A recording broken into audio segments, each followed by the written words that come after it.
कल्पना कीजिए एक ऐसी लड़ाई की जहां इंसान और रोबोट साथ मिलकर दुश्मनों को धूल चटा रहे हैं, जहां एक रोबोट बम ब्लास्ट को झेल सकता है, गोलियां उसके आर्मर से टकराकर बेअसर हो जाती हैं और वो इंसानी फौज को बिना थके 24 घंटे सपोर्ट करता है। ये कोई साइंस फिक्शन फिल्म नहीं, ये भारत का भविष्य है। DRDO ने आज ह्यूमनॉइड रोबोट्स की पूरी आर्मी बनाने का ऐलान किया है और इसके पीछे की स्ट्रैटेजी आपके दिमाग को हिला देगी। DRDO का यह कदम भारतीय सेना की क्षमताओं को नई ऊंचाइयों पर ले जाने की दिशा में एक महत्वपूर्ण प्रयास है।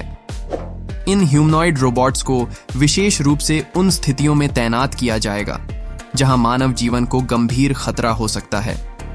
इससे न केवल सैनिकों की सुरक्षा सुनिश्चित होगी, बल्कि मिशनों की सफलता दर भी बढ़ेगी। भारतीय सेना ने अपने सैनिकों के शारीरिक और मानसिक तनाव को कम करने के लिए अपने संचालन में अधिक रोबोटिक्स को शामिल करने में गहरी रुचि दिखाई है। हालांकि इन ह्यूमनॉइड इकाइयों से सेना की विशिष्ट अपेक्षाएं अभी स्पष्ट नहीं हैं। DRDO, भारतीय सेना और विभिन्न शैक्षणिक संस्थानों के बीच वर्तमान में इस परियोजना को लेकर चर्चा प्रारंभिक चरण में है। यह समझा जाता है कि इस भविष्यवादी परियोजना को संचालनात्मक तैनाती तक पहुंचने में 15 से 20 वर्ष लग सकते हैं। भारत ने हमेशा युद्ध की कला में दुनिया को आगे रखा है, चाहे महाभारत के रथ हों या चंद्रगुप्त के हाथी। आज DRDO वही क्रांति ला रहा है। इन रोबोट्स को बनाने के लिए भारतीय साइंटिस्ट्स ने AI, मशीन लर्निंग और स्वदेशी तकनीक को मिलाया है। ये रोबोट सीमा पर घुसपैठिए का पता लगाएंगे, बम डिफ्यूज करेंगे और यहां तक कि दुश्मन के ड्रोन्स को हैक भी करेंगे। गन टोइंग ह्यूमनॉइड रोबोट्स की अवधारणा युद्ध में कृत्रिम बुद्धिमत्ता और रोबोटिक्स का लाभ उठाने की दिशा में एक महत्वपूर्ण परिवर्तन का संकेत देती है। इन रोबोट्स को मानव कमांडरों के साथ मिलकर काम करने के लिए डिजाइन किया गया है, ताकि उन स्थितियों में सामरिक लाभ प्राप्त किया जा सके जहां मानव जीवन को उच्च जोखिम हो।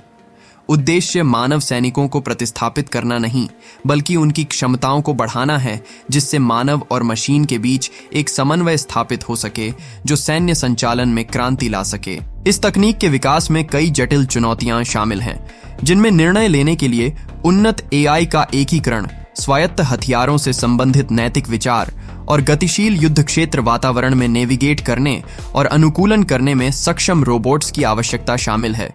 परियोजना में रोबोटिक्स प्रौद्योगिकी में प्रगति की भी आवश्यकता है, विशेष रूप से गतिशीलता, संवेदी धारणा और मानव रोबोट इंटरैक्शन के संदर्भ में। DRDO की दीर्घकालिक योजनाओं में शीर्ष शैक्षणिक संस्थानों और संभवतः अंतर्राष्ट्रीय साझेदारों के साथ सहयोग शामिल है, ताकि ज्ञान और संसाधनों का समन्वय किया जा सके। यह दृष्टिकोण रक्षा प्रौद्योगिकी में इनोवेशन को बढ़ावा देने की एक व्यापक रणनीति का हिस्सा है, जिससे यह सुनिश्चित हो सके कि भारतीय सेना वैश्विक सैन्य प्रगति के अग्रणी मोर्चे पर बनी रहे। इस परियोजना की सफलता के लिए आवश्यक है कि हम तकनीकी, नैतिक और सामरिक सभी पहलुओं पर गहन विचार करें। ह्यूमनॉइड रोबोट्स की तैनाती से पहले हमें यह सुनिश्चित करना होगा कि वे हमारे मूल्यों और सिद्धांतों के अनुरूप कार्य करें और युद्ध के मैदान में मानवता और नैतिकता को बनाए रखें। तो क्या आपको लगता है कि ये रोबोट्स भारत को दुनिया की सबसे ताकतवर मिलिट्री बना देंगे? नीचे कमेंट में बताइए।